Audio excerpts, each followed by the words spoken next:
आगा जी 28 वाला मैच चाहिए आगा जी। জীবনে বহুত ছ্যাঁচড়া দেখেছি, তবে তোদের মতন ছ্যাঁচড়া দুটো দেখিনি রে। শালারা চলেই এলো রে ভাই ফাইনালে। হ্যাঁ, আর 24 ঘন্টাও টাইম নেই ভাই, ইন্ডিয়া পাকিস্তান এশিয়া কাপের ফাইনাল হতে চলেছে। তা কিরকম ছ্যাঁচড়া এরা বলে দেখিনি, পেছু ছাড়লে না।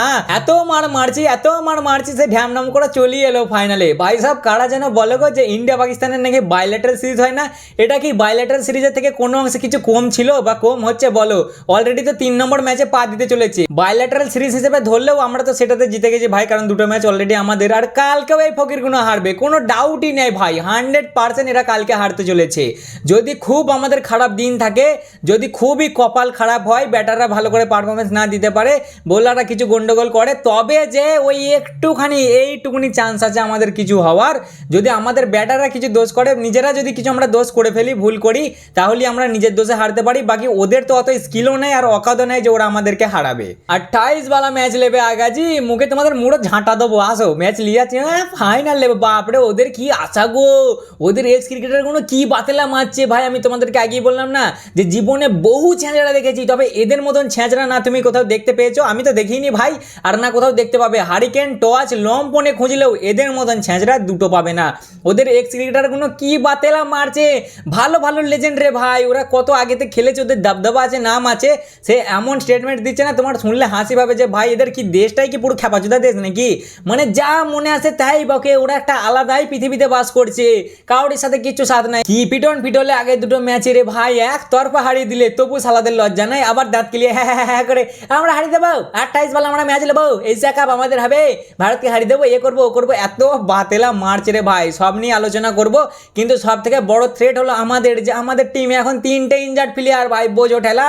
বিশেষ করে পাকিস্তানের ছোট আব্বু আমাদের অভিষেক দাগো, ও বেচারি একটু ইনজুরির মধ্যে দিয়ে চলছে, হার্দিক দা চলছে, তিলক চলছে। তাই এইসব নিয়ে আলোচনা করব, মানে এক টাইপের ম্যাচ প্রিভিউ বলতে পারো আর কি, ইন্ডিয়া ভার্সেস পাকিস্তান প্রিভিউ। তো ঝাঁটের প্রিভিউ হয় না, এরা আমাদের সাথে পারি না ভাই। টি20তে অলরেডি আমরা 15টা ম্যাচের মধ্যে 12টা আমাদের, 3টে ওরা জিতেছিল কোনো ক্রমে। তাই অলরেডি আমরা এগিয়ে আছি, তবু একটু টুকটাক আলোচনা করব। আমাদের টিমলে মেনলি কথা বলবো আজকে, যে আমাদের ছেলেদের কি কি করা উচিত, কার কি কি করা উচিত নয়, সেই নিয়ে আলোচনা করব, যে এই ভুলগুলো যেন তোমরা না করো। তাহলে চলো আর বেশি না বকে ভাট, আজকের ভিডিওটা শুরু করা যাক। 4 নম্বর মাল্টিন্যাশনাল টুর্নামেন্ট ভাই, এটা আমাদের, যেটা আমরা আনবিটেন যাচ্ছি। প্রথমে 2023-এর ওয়ার্ল্ড কাপ, ও বাবু ওই কথাটা বাদ দাও, ওটা খুব লাগে মনে, বুঝলে। টি20 ওয়ার্ল্ড কাপ, তারপর হচ্ছে চ্যাম্পিয়ন্স ট্রফি, আর এইবারে এশিয়া কাপ। একটা ম্যাচও হারিনি এখনো অবধি, 6টায় আনবিটেন। কে হারাবে? খালি কালকে ওই একটু তোমার শ্রীলঙ্কা একটু আমাদের ধোঁয়া ছুটি দিয়েছিল, মেরেছে ভালোই। তো সেই দিন শেষে তো আমরাই জিতেছি ভাই। ওরা অত ভালো খেলে গেলেও তো সেই সুপার ওভারেতে যে হেগিয়ে দিয়েছে, তাহলে ওদের কথা বাদই দাও, ওরাও বাতিলের খাতায়।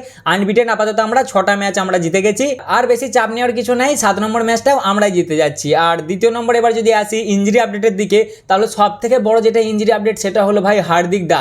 কালকে তোমরা হয়তো লক্ষ্য করেছি কিনা জানি না, আমি লক্ষ্য করেছি ভাই, যে ফার্স্ট ওভার বল করার পরেই না হার্দিককে আর গ্রাউন্ডে দেখাই যায়নি।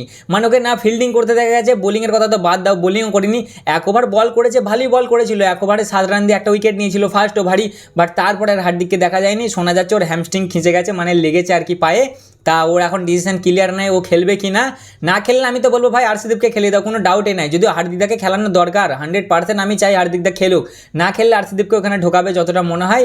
এবার দেখা যাক, বলছে যে ফাইনালের দিনই ডিসিশন নেবে যে ও খেলবে কি না। এরপর 2 নম্বর হলো পাকিস্তানের ছোট আব্বু আমাদের অভিষেক খ্যাপা। ওকেও তোমরা কালকে দেখবে না ব্যাটিংয়ের পরে ও ভাই সাহেব ফিল্ডিংয়ে আসেনি। কালকে ফিল্ডিং তোমরা ভালো করে যদি মনে করো, খেলাটা মনে থাকে তোমরা দেখবে, রিঙ্কু এসছে ফিল্ডিং করতে, জিতেশে এসছে, শিবম দুবে কালকে খেলিনি যদিও, কিন্তু এরা ফিল্ডিং করছিল।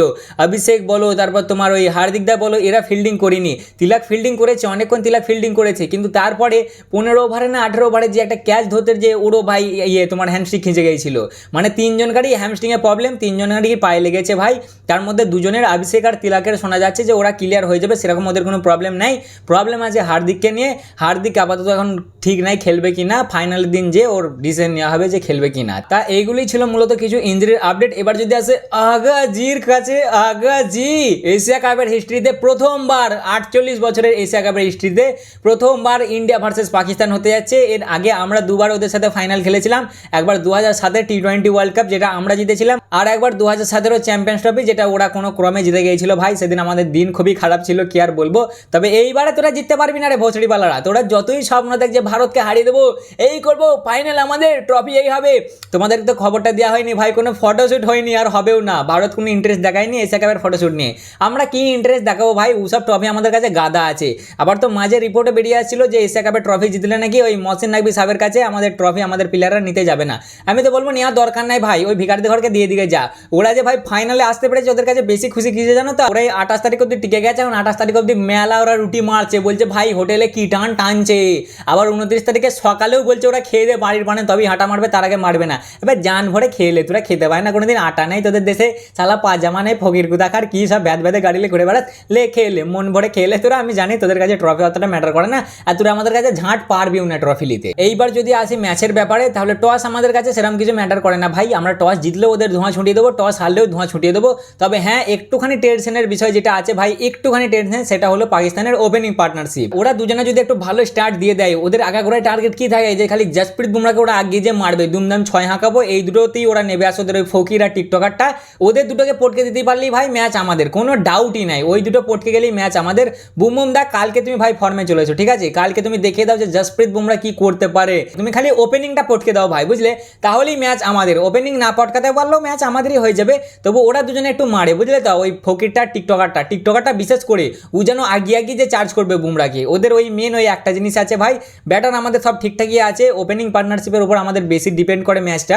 ওপেনিং যদি ভালো স্টার্ট হয়ে যায় তাহলে তো খুবই ভালো, কিন্তু আমার মনে এত ভয় লাগছে যে আমাদের ওই আব্বু আছে না, ছোট আব্বু পাকিস্তানের, ওর যেন ভাই নজর না লাগে। ছেলেটা এত ভালো খেলে আসছে না, সবাই ওকে নিয়ে তারিফ করছে, অলরেডি 302 রান ও বানিয়ে দিয়েছে এই টুর্নামেন্টে, 201 না 2 স্ট্রাইক রেটে, মানে সবাইকার চোখ না ওর দিকেই আছে। ও যদি আমাদের পড়ে যায় না তাহলে টিম আমাদের কিছুটা হলেও ডাগমাগিয়ে যাবে। কারণ এই এশিয়া কাপে আমরা যে কটা ম্যাচ বেশিরভাগ জিতেছি ভাই, অস্বীকার করার কিছু নাই, ওর জন্যই জিতেছি। কারণ আমাদের মিডল অর্ডার এবারে খারাপ পারফরমেন্স দিয়েছে, ফিল্ডিং তো কাতেই জঘন্য পারফরমেন্স, বোলিংও সেরকম হয়নি ভাই, বোলিং পারফরমেন্সও খারাপ। আমরা যে কটা ম্যাচ জিতেছি ডমিনেট করে, সেই কটা বেশিরভাগটাই আমাদের ওপেনিং পার্টনারশিপের জন্য। তাই কাল ওদের ওপেনিং পার্টনারশিপটা যেমন ম্যাটার করে, সেরকমই আমাদের ওপেনিং পার্টনারশিপটাও ম্যাটার করে। আর ওপেনিং পার্টনারশিপটা যেমন ম্যাটার করে, তার থেকেও বেশি ম্যাটার করে মিডল অর্ডার আমাদের ভাই। এইবারের মিডল অর্ডারের হালাত খুবই খারাপ, এত জঘন্য পারফরমেন্স আমাদের মিডল অর্ডারে, তোমার শুনলে ভাই মন খারাপ হয়ে যাবে। হ্যাঁ ভাই, এটা ইয়ার্কি মারার কিছু নাই, সিরিয়াস কথা, যে আমাদের এইবারে যে কটা ম্যাচ জিতেছি না আমরা, সব কটাই আমাদের ওপেনিং পার্টনারশিপের জন্য, অভিষেকের জন্য। অভিষেক দাঁড়িয়ে গেছে বলে, ম্যাচের মোমেন্টামটা ও ঠিকঠাক দাঁড় করিয়ে দিয়েছে বলে তবে আমরা যে টিকতে পেরেছি। কাল আমি তো ওটাই প্রে করছি ভাই, যেন ওই ছেলেটাকে নজর না লাগে, ও যেন কালকেও একবার ভালো স্টার্টটা দিয়ে দিতে পারে, তাহলেই ভাই মজা চলে আসবে। কিন্তু ও যদি স্টার্ট না দিতে পারে না, তাহলে মিডল অর্ডারের কাল আচ্ছা খাতা টেস্ট হবে। কারণ তুমি দেখো মিডল অর্ডারে আমাদের সূর্যাদা ক্যাপ্টেন্সি তো ভাই নো ডাউট ভালো করছে, আজ অব্দি টোটাল 28টা ক্যাপ্টেন্সি করেছে, তার মধ্যে 24টা জিতেছি, এখন অব্দি এশিয়া কাপে আনবিটেন আমরা। ক্যাপ্টেন্সি তো টপ নচ আমাদের সূর্যাদার, কিন্তু ব্যাটিং সূর্যাদার একদম ভালো হচ্ছে না ভাই, কাতেই জঘন্য ব্যাটিং করছে সূর্যাদা। ব্যাটিংয়ের দিকে তো আমরা কেউ নজরই দিইনি, কারণ সবাই আমরা অভিষেক দাকে নিয়ে মগ্ন আছি বলে। সূর্যাদা এত খারাপ ব্যাটিং করছে, বলার জো নাই ভাই, সে 15টা 20টা বল খেলছে, 12 রান 14 রান 15 রান এরম করে বানাচ্ছে। সূর্যাদা কাল এরম করলে হবে না কিন্তু, ঠিক আছে, কাল ভালো পারফরমেন্স দিতে হবে। সূর্যাদা এখনো অব্দি 6টা ম্যাচ খেলেছে, জাস্ট 71 রানই বানাতে পেরেছে, তাও আবার 23-এর অ্যাভারেজের সাথে। এটা আমাদের ক্যাপ্টেনের পারফরমেন্স ভাই। একটা ম্যাচে খালি মনে হয় একটু ভালো পারফরমেন্স দিয়েছিল, কোন ম্যাচটা মনে পড়ছে না, বাকি সব কটা ম্যাচই মোটামুটি বলতে গেলে সূর্যাদার তুলনায় ফ্লপ হয়েছে, সব কটাতেই ফ্লপ। সেমই কথা হলো ভাই শিবম দুবের। শিবম দা নো ডাউট বোলিং তো ভালো করেছে, পাকিস্তানের আগেনস্টেও বোলিং ভালো করেছে, ইউএইর আগেনস্টে বোলিং ভালো করেছে, ইউএই না ওমান, ইউএই মনে হয়। যাই হোক, শিবম দাও বোলিং তো ভালো করেছে, কিন্তু ব্যাটিং শিবম দুবেরও খারাপ ভাই। এখনো পর্যন্ত 4টে ম্যাচে ব্যাটিং করতে এসছে, শুধুমাত্র 17 রানই বানিয়েছে, 17 রান, 4 না 4.5 ভাই ওর অ্যাভারেজ, 17 রান বানিয়েছে শুধু। বোলিং মোটামুটি ভালো করেছে, দরকারের সময় উইকেট নিয়েছে, 5টা না 6টা উইকেট নিয়েছে। তবে শিবম দা তোমার বোলিংয়ের থেকেও বেশি আমাদের ব্যাটিং চাই, বোলিং তো নো ডাউট চাই, তবে ব্যাটিংটাও ভালো চাই। শিবম দা কালকে ব্যাটিংটা ভালো করতেই হবে। তৃতীয় নম্বর প্রবলেম হলো আমাদের হার্দিক দাকে নিয়ে। হার্দিক দার যে কি হচ্ছে ভাই এবারে কি জানি, বোলিংটা তো মোটামুটি হচ্ছে ভাই, কোনো সেরকম খাস আমি বলবো না যে টপ নচ বোলিং করছে হার্দিক দা। প্রত্যেক ম্যাচে হয় একটা করে উইকেট নেয়, নাহলে উইকেট লেসই যায়।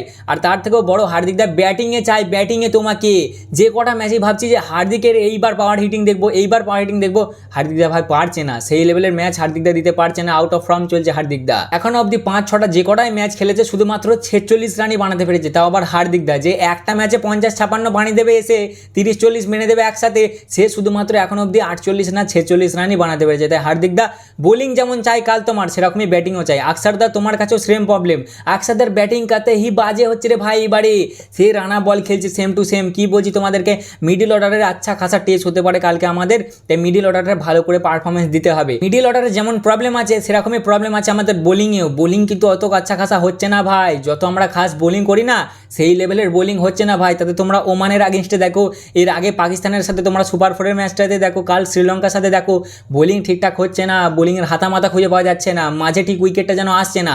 আর এই প্রবলেমটা কোথা থেকে আসছে, জসপ্রীত বুমরার জন্য। আমাদের বুমরা থেকে ম্যাচটাকে প্রথমে পাওয়ার প্লেতে 3 ওভার করেই দিচ্ছে। 3 ওভারের মধ্যে উইকেটটা না পড়লে না ওরা যে একটা পার্টনারশিপ লাগিয়ে দিচ্ছে, মোটামুটি 12, 13, 14 ওভারে যে তবে একটা উইকেট পড়ছে।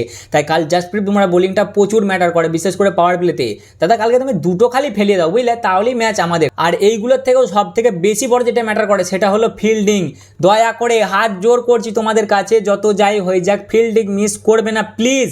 প্লিজ ক্যাচ মিস করবে না কালকে, যত যাই হয়ে যাক। যেমন পারবে, যেটুকুনি পারবে নিজের জি জান ঝুঁকে দেবে। ওরা পারবে না আমাদের সাথে আমি জানি, তবু ভাই ক্যাচ মিস করাটা না খুব খারাপ লাগে। কালকেই দেখো না তুমি শ্রীলঙ্কার আগেনস্টে এত বাজে ফিল্ডিং, একবারে থার্ড ক্লাস জঘন্য।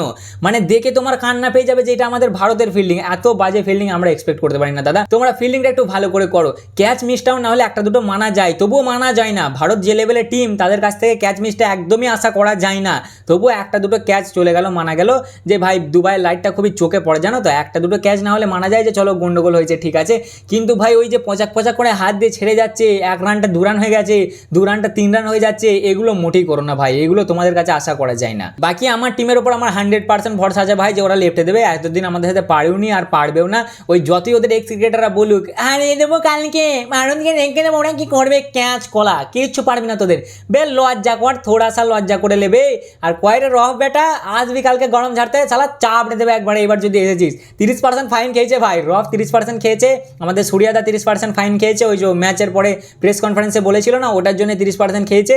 আর ওই বন্দুকওয়ালাকে ওকে ওয়ার্নিং দেওয়া হয়েছে যে আর এরকম করবি না, করলে সেটা ভাঙবো তোর। এইবার এই 3 জনেই ওয়ার্নিং খেয়েছে, 2জন 30 তোমার পার্সেন্ট করে ম্যাচ ফি খেয়েছে, আর 1জন ওয়ার্নিং খেয়েছে। কালকেও তো মনে হয় না যে হাত ফাত কিছু মিলবে, দরকারই নাই ভাই। হাত মিলানো কালকেই শেষ হয়ে গেছে, এশিয়া কাপ কালকেই শেষ। আমাদের জন্য একটা খালি নর্মাল ম্যাচ আছে, খালি নর্মাল ভেবে খেলো, কোনো চাপ নেওয়ার কিছু নেই। ইজি ম্যাচ আমাদের হবে, ওরা আমাদের সাথে পারবে না। তোমরা যদি ভুল করো, তোমরা যদি কিছু গন্ডগোল করো, তবেই ওরা ম্যাচে আসবে। বাকি তোমাদের যদি মনে থাকে যে আমরা ভারত, আমাদেরকে হারানো মুশকিল আছে, টেক্কা দিতে পারবে না, তাহলে দুনিয়ার কোনো টিম আমাদেরকে হারতে পারবে না। পাকিস্তান তো অনেক দূরের কথা।